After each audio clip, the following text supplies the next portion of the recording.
Hi guys, today we're going to be finishing up our IV component this week, talking about IV medications, push, and infusion. About 50% of all medications in the hospital are given IV route, and these can comprise all both direct injection and intermittent infusion, such as antibiotics, or continuous infusion with fluid volume replacement. We often use IV because patients need a rapid effect. We use it because sometimes patients are unable to absorb medications in their GI tract. It could be because of the molecular weight of the medication, or because the medication could be unstable in gastric juices, or the patient has an underlying condition that prevents absorption. And also patients may be NPO, and we may want a more controlled rate of medication administration. There are risks and benefits to IV therapy. Some benefits can include you can get a rapid effect, we get better absorption, and we're better able to titrate to the effect that we want the medication to achieve using the IV route. There are some risks. Drugs have incompatibility issues that could be drug to drug, dilutant with drug, or IV solution to IV solution. So one of our jobs is to always check for compatibility when we're administering any drug via the intravenous route. Some drugs that give us problems with compatibility are electrolytes, could be mannitol. Some people get sodium bicarbonate replacement and different nutritional solutions. There are different types of compatibility. You can have a physical compatibility. You could have a therapeutic compatibility. This would cause you to need to space the times of the infusion. You could have a chemical incompatibility. Drugs don't do well sometimes when they're mixed together. It can change the actual chemical compound when two drugs are mixed together, and you no longer have the original two chemical compounds you started with. They can affect the potency in both a positive and negative way when mixed, and some drugs do that, and it can also cause a decomposition or a breakdown to where you have no drug effect. And this chemical compound can be related to the list of possibilities below, but not exclusive. There are factors that influence compatibility. It could be related to the order in which we mix things. It could be related to the specific drug concentration, where if we gave the drugs in smaller concentrations, compatibility may not be an issue, but because of the amount of drug we have to give, that creates a greater chance of incompatibility. It can be related to the amount of time the drugs are in contact with each other. It could be related to the temperature, light exposure. This is very related to nitroglycerin is a big one. That's why it's stored in that dark bottle, and when we give it intravenously, we actually protect it from the light in a light reflective or dark bag, because light will cause a breakdown or a chemical incompatibility and change the drug. pH can cause an incompatibility, so drugs have to have similar pHs when they're mixed. Drug therapy or IV therapy can have adverse drug reactions. Patients can develop a hypersensitivity. Sometimes patients have a reaction to the preservative that's in the medication in order for it to be able to be given IV. That could be with the dilutant you use or the drug itself. Some preservatives that are in certain IV medications can be a sulfa base, so we need to be aware of that for patients who have sulfa allergies. And sometimes we get idiosyncratic reactions in which we don't really understand why, but it just is an inherent ability for someone to tolerate the medication. So sometimes when we're calculating doses, we calculate it based on weight. And sometimes on some very critical drugs that we give, we do it on body surface area. So we have to look at how frequently a drug is given, and so that's where we look at the specific number of milliliters over a specific unit of time. And those help us figure out our drip factors, our pump settings, and we always figure things out initially per hour. So we run our IV fluids at so many cc's per hour. We calculate our drip factors based on drops per minute to equal a milliliters per hour, and we set our pumps for cc's or milliliters per hour. And I'm talking about IV infusion, not IV push, with that comment right there. We may need to give 2 items and via the IV route, so we need to determine whether they can be given together. Or we may need to give 1 first, and then we'll recalculate our infusion rate to give the second one. Anytime we give a drug, whether it's IV infusion or IV push or IV piggyback, we will always do our 7 rights of medication administration. And never, ever, ever push potassium, no matter what. It is not a push drug. So when we're giving IV medications, we need to know the drug. We need to know what its effects are, both positive and negatively. That would be, what do we want the drug to do? Why are we giving it? So what is the effect we want to see on the patient or the disease process? And what are the negative effects, such as side effects or unwanted effects that the drug can cause? We want to know the rate to give. When we're giving an IV push, we call that the rate of administration. When we're giving IV piggyback or IV fluids, we want to know the hourly infusion rate. If we have to mix it, we want to know how to mix it, what do we mix it with, and how much.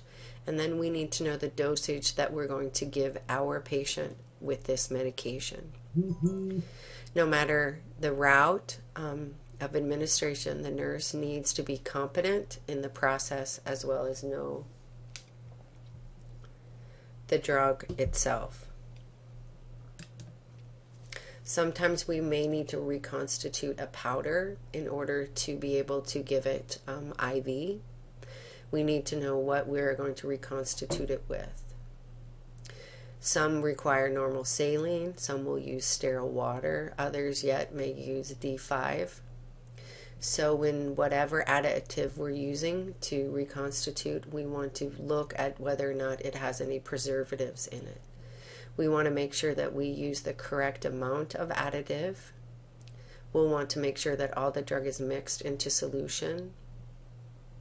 There are some drugs that will actually come with the diluent attached. We'll just need to combine the two before we give the medication. The diluting liquid. Just to reiterate, make sure you know what it is you can dilute it with, and make sure you understand the drug concentration or the dosage concentration of the mixture once the diluent has been added to the mixture, so that you can proceed with your dosage calculation so the patient gets the correct dose. Adding medications to an already infusing IV or to an IV bag you're going to have to administer.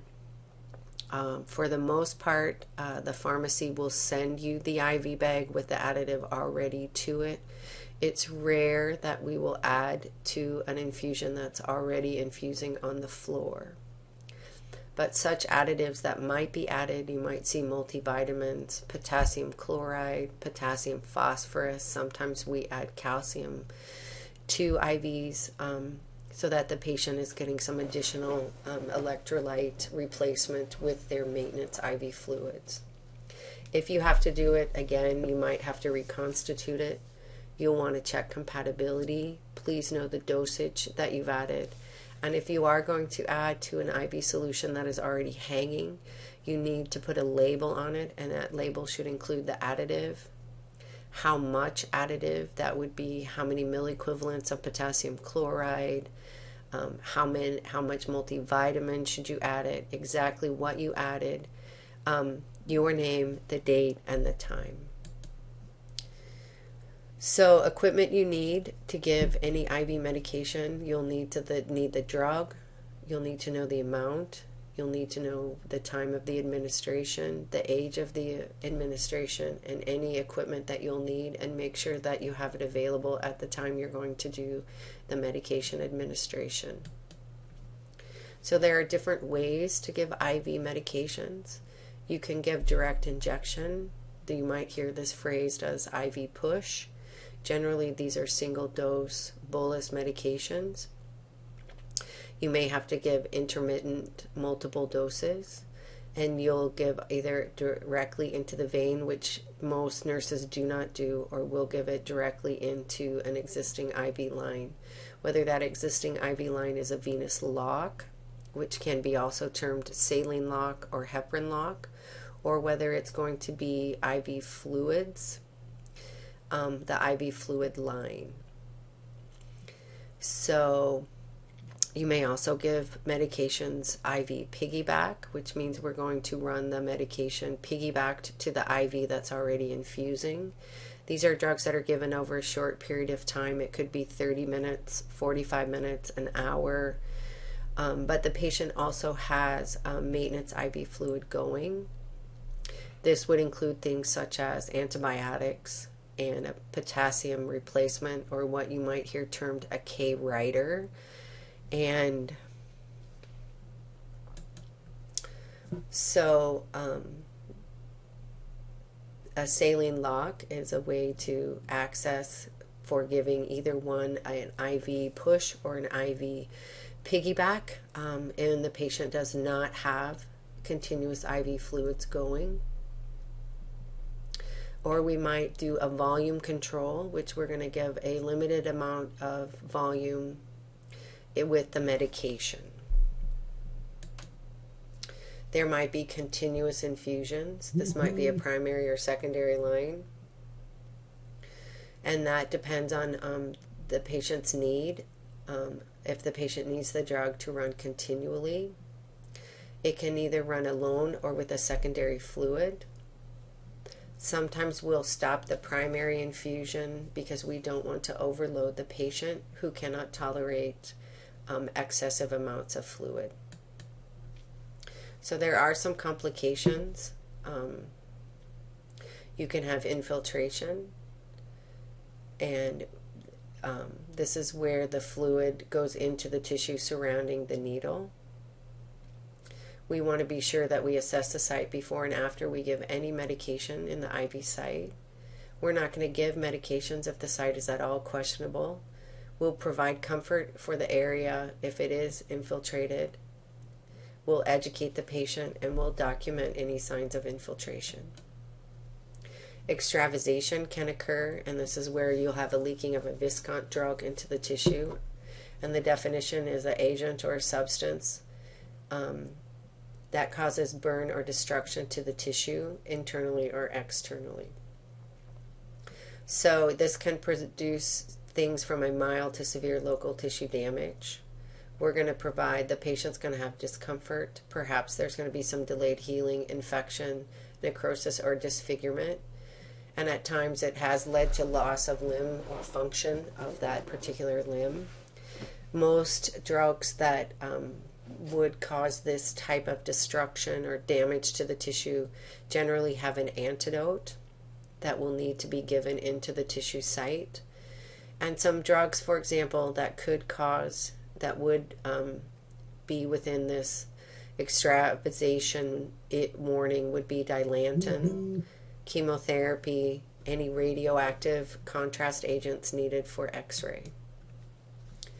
If you suspect that a site has either infiltrated or extravasated, we need to make sure that we stop the infusion. We're initially going to leave the line in place until it's been determined if an antidote is needed. And the reason we do that is because we need to give the antidote into the exact area that the tissue, that the drug went into, the exact tissue spot.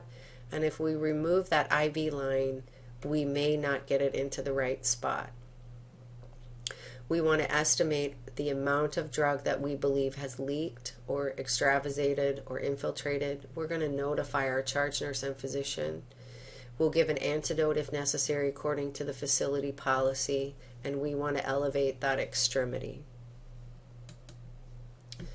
Some prevention things you need to do is you want to review the type of drug, the number of doses, and the length of administration. We want to assess the best site to place the IV catheter, and we may need to look at having a PICC line placed. We want to make sure that their line is patent. We want to assess for infiltration prior to administration. We want to give the medication slowly and assess the patient.